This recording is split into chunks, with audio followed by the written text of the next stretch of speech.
Alam mo ba kung bakit maraming Pilipino ang walang kasiguraduhan sa trabaho? Bakit kahit ilang taon ka nang nagtatrabaho, hindi ka pa rin regular? Ito ang kwento kung paano nagsimula ang contractualization sa Pilipinas, at kung bakit hanggang ngayon, problema pa rin ito.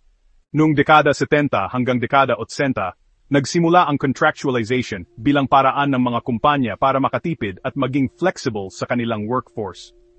Lalo itong lumaganap noong dekada 90 nang pinayagan ng Labor Code at Department Orders ang mga tinatawag na labor-only contracting, kung saan ang mga manggagawa ay dumadaan sa agency, hindi direkta sa kumpanya. Ang intensyon noon, tulungan ang mga negosyo.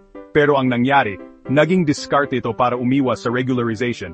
Ibig sabihin, walang benefits, walang job security, at pwedeng tanggalin kahit kailan. Para sa maraming Pilipino, ang epekto nito ay malala. Imaginin, 5 taon ka na sa trabaho, pero kada 5 buwan, kailangan mong pumirma ulit ng bagong kontrata. Walang SSS, walang 13-month pay, walang security of tenure. Dahil dito, nawawala ang moral ng mga manggagawa. Hirap silang magplano para sa pamilya, at madalas, napipilitan silang mag-abroad para lang makahanap ng stable na trabaho. Pero hindi pa huli ang lahat.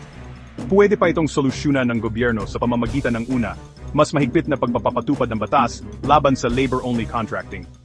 Pangalawa, pagbibigay ng insentibo sa mga kumpanyang nagre-regular ng empleyado. At pangatlo, pagpapatibay ng labor inspection at pagprotekta sa karapatan ng manggagawa.